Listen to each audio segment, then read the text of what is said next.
Taurus, this is for you. Ang reading na to today ay para sa mga Taurus, guys. At titingnan natin ang inyong maaaring sitwasyon today. Kung kailan nyo ito mapanood, Taurus, ito ay para sa inyo.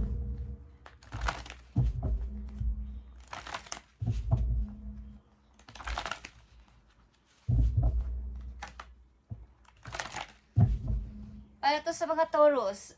At yeah, kayo ay may iniibig, guys, sapagkat kaya lang ay mayroong bawal. Okay? Bawal. Ito sabihin, hindi nagugustuhan ng marami o maraming humahad lang sa inyong pag-ibig. Taurus, tingnan natin ang inyong message today sa mga Taurus. Para to sa mga Taurus at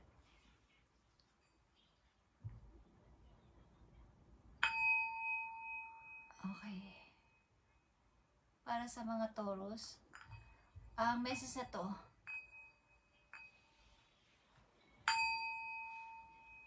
hey guys, pag-ibig man to o sa inyong kalagayan, sa kasalukuyan, titingnan natin, Taurus, ang inyong message today. Bigay mo ang tamang message sa mga Taurus. Okay, Taurus.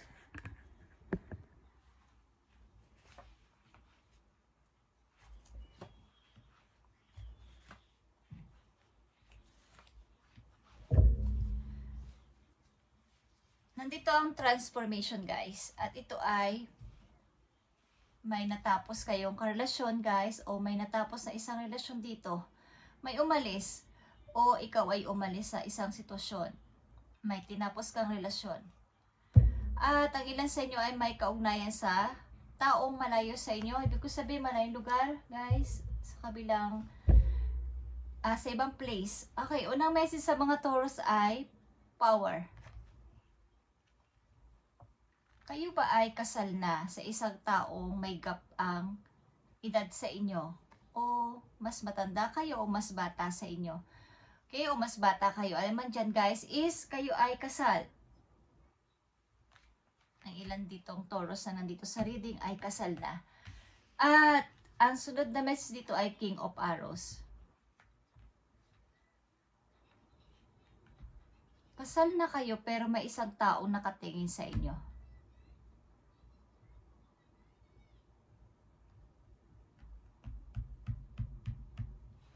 Okay. Hindi lang isang tao ang nandito, guys. May tatlo ditong energy. Dalawang matured man at isang young man ang nandito. At maaring kasal kayo sa may gap ang edad. Okay? May gap kayo. Yung edad ninyo ay may gap. O mas bata ka o mas matanda siya sa'yo. At meron ditong tatlong energy na maaaring may kaugnayan sa buhay mo. Kahit kasal ka na, may nakatingin pa rin sa'yo at may nagsisisi. Meron din namang umaasa pa. Okay? Titignan natin to, guys. Ano to, Taurus? Parang ang dami mong naging karelasyon. At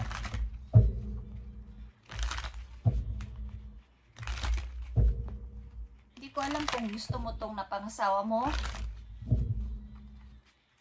Titignan natin ang paloob dito, Taurus. Message sa mga Taurus today.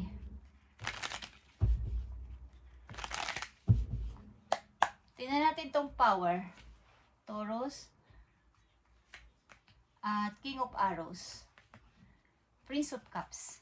And King of Cups. Andito ang yung energy of Scorpio at matured energy ng Scorpio. At saka Aquarius. Okay, guys.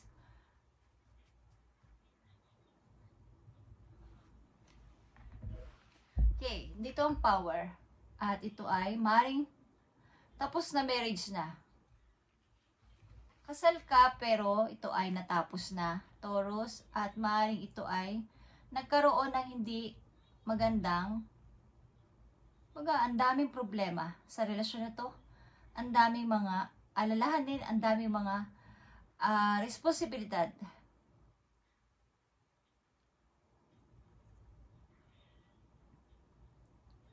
Hindi na nakayanan ng isang tao dito at gusto na niyan lumaya.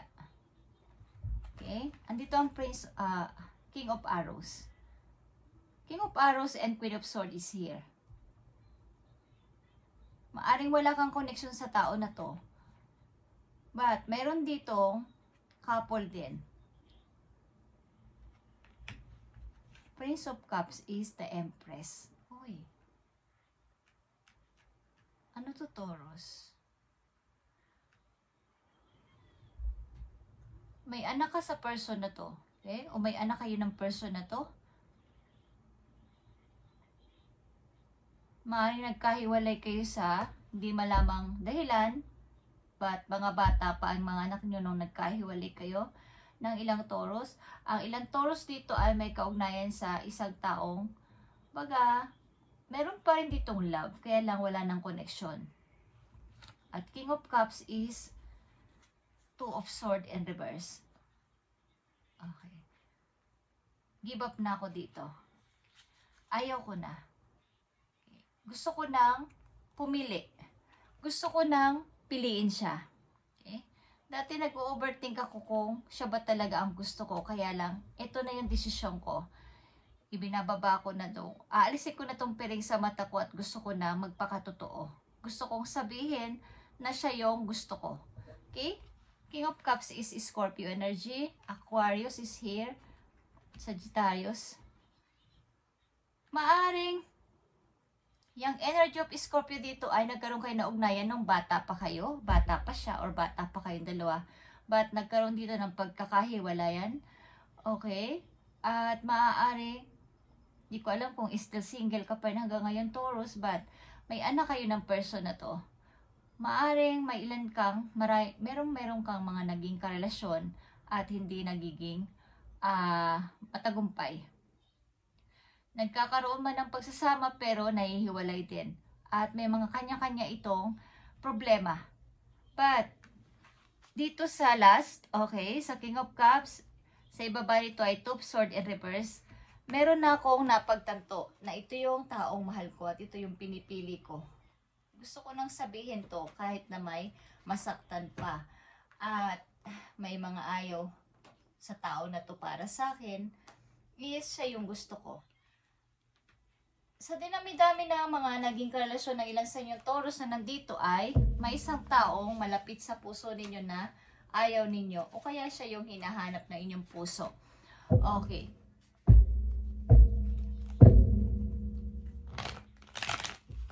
Palagay ko ilan sa inyo ay kasal dito sa hindi naman yung gustong person o hindi na kayo masaya sa person na to. Gusto na nyo kumawala dito. Kaya lang, may power dito. Okay ba? Something nakasal kayo dito.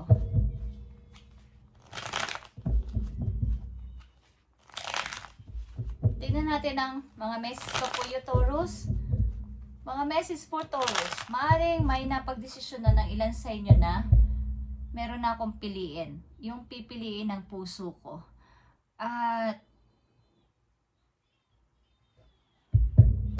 maring sa tagal-tagal ng inyong iisip-isip, ito yung inyong napagtanto.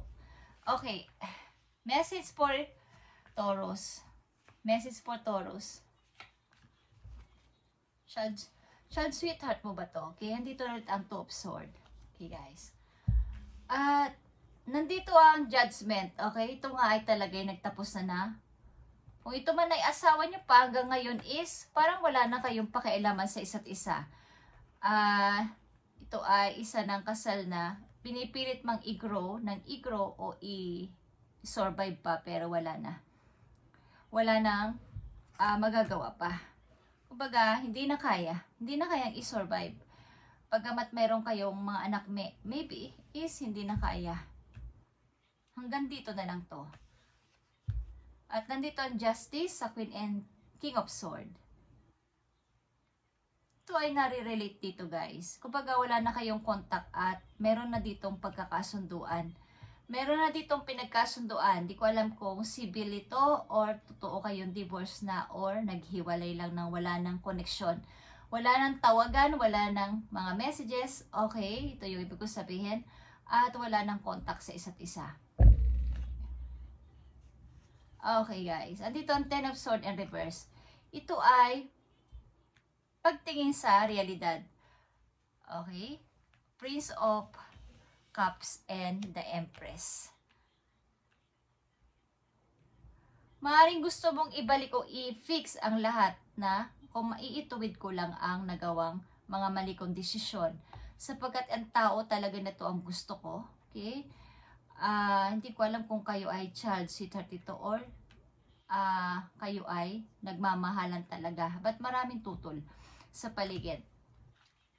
Yeah guys. Ace of Swords is here. Meron na kayong napagtanto talaga o napag-isipan na ito na yon. Ito na yung gusto ko at wala nang makakapigil pa sa akin.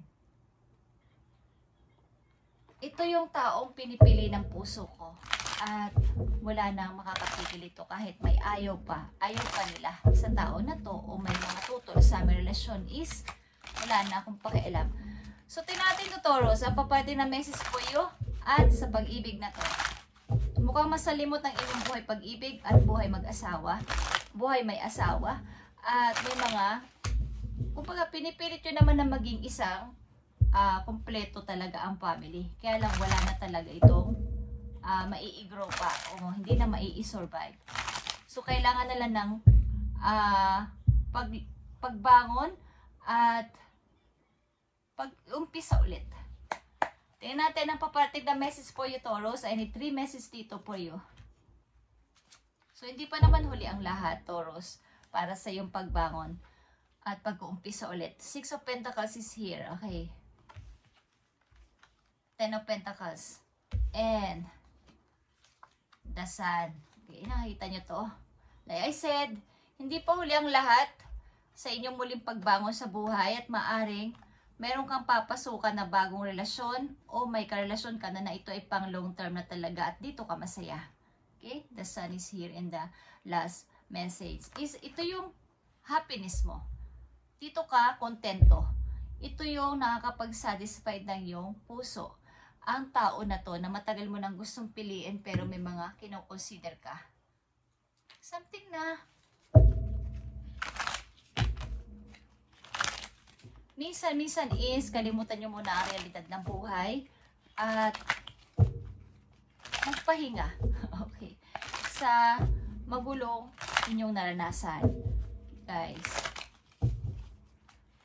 Kung ang ilan sa inyo dito ay matagal naka-stuck o na-stuck sa isang kasal o sa isang relasyon na kahit ano pang gawing iisip na ayaw ko ng broken family. Ayaw ko ng walang ama o ina mga anak ko. Pero nandun pa din. Napupunta pa din doon. Sapagkat may nakalaan para sa inyo talaga na person, guys. Okay, Taurus. Message for you. Okay, like I said, dito sa Ace of Swords, ito ay clarity. Take time to think about your situation to gain clarity. Okay. Ito ay pag-isipang mabuti para talagang lumabas ang totoo mong gusto sa buhay. At telepathic is here. Close soul connections are harmoniously synchronized, creating moments of telepathy. Okay, kayo ay magkatugma ng person na to na talagang gusto ninyo, Taurus. At wala na makakapigil dito. Kumbaga ay kayo ay, kaya hindi kayo magtagumpay sa ilang mga karelasyon ninyo sa una, pagamat pinipilit yung maging matagumpay is, may nakalaan talagang totoong person para sa inyo. At ito yon. Okay, nandito Aquarius, Scorpio, at Leo. Dito din ang Capricorn, Sagittarius,